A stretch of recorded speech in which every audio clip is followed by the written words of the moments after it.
6 and 4. Ministers, I have 6 minutes, so I'll stick to the point. I would ask for sense to prevail. I don't think you're going to listen to me, but I think it's important for the people that elected me and for the record that we are asking for sense to prevail.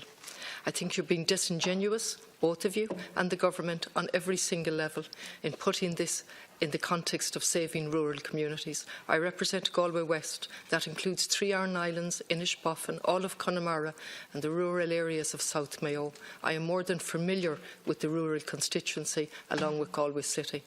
Knocking on doors, I can tell you that it's not broadband that's coming up, although I do acknowledge that I've received many representations in relation to the difficulties with broadband.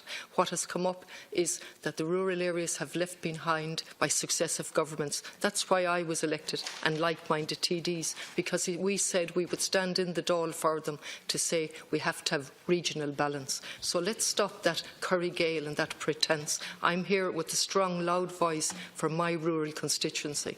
Yesterday I raised the absence of physiotherapy, such a basic service in Connemara, lack of social workers on the ground. Only 2 or 3 weeks ago there was a protest in Connemara about the lack of roads. So yes, rural areas have been left behind. Kilmaine, Shrule and South Mayo, along with the islands, who are struggling. And all of this time, in the last 3 years, we have tried to hold the government to account and to roll out a policy for rural areas so to balance it. And then I read, we had broadband before us and the various providers on the public accounts, and I've read considerable documentation before yesterday's documentation. And I have to say, maybe there was documentation before the 1st of April and afterwards from the Department of Public Expenditure. But it's significant that it was April Fool's Day on the 1st of April. And it would be it would be funny if it wasn't so serious. And on the 1st of April, April Fool's Day, we strongly recommend against this plan on grounds of cost, affordability, value for money and risk. That's repeated throughout all of the other documents. I go forward to May and they go into detail, the Department of Public Expenditure and Reform, and they say cost and affordability, impact on the National Development Plan and on projects foregone as a result, value for money, uncertain benefits, unprecedented risk for the Exchequer, compatibility with the spatial objectives of the Project Ireland 240. And then we look at what they say in relation to the cost-benefit analysis, which comes up repeatedly on the public accounts, and they tell us it's simply not credible. Can you imagine that? The Department of Public Expenditure are telling us it's not credible. And this is on a background of a Peter Smith report, which tells us that the meetings between the former Minister and Mr Court gave cause for concern.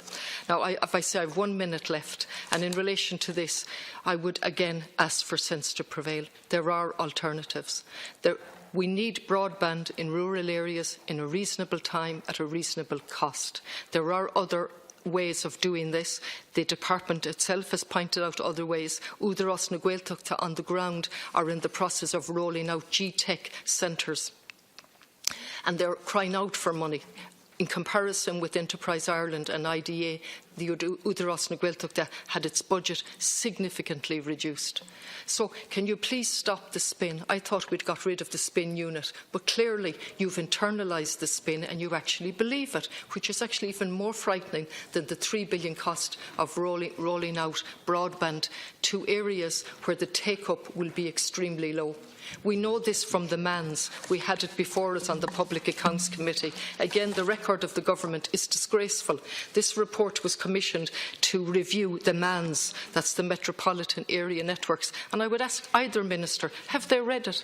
Have they read the Mason the analyst Mason report?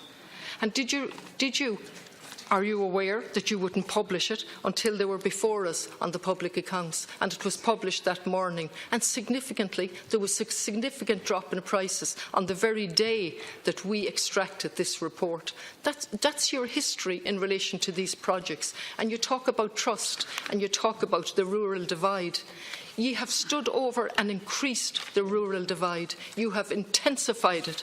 And then you've produced a national development plan which has sustainability written through it, and you're doing the complete opposite with this. I would ask you to go back, look at Údarás na Gaeltachta, look at the alternatives for delivering this broadband, and please Carjara leis an curry gcéill. Tá daoine na tíre a bhhad níos meabhrí ná mar atá sibse. Cur ceist orthú sna ceantar túthe, cad tá ag teastáil weithú. Agus na rudaí atá ag teastáil bharr an liosta. Seirbhís sláinte, seirbhísí tithíochta, córas iompair taistil agus leathanbhanda leibhéal réasúnta agus chostas réasúnta. Sin iad na rudaí atá ag taistil, seachas an curry gcéill agus na bréaga. Gar mag.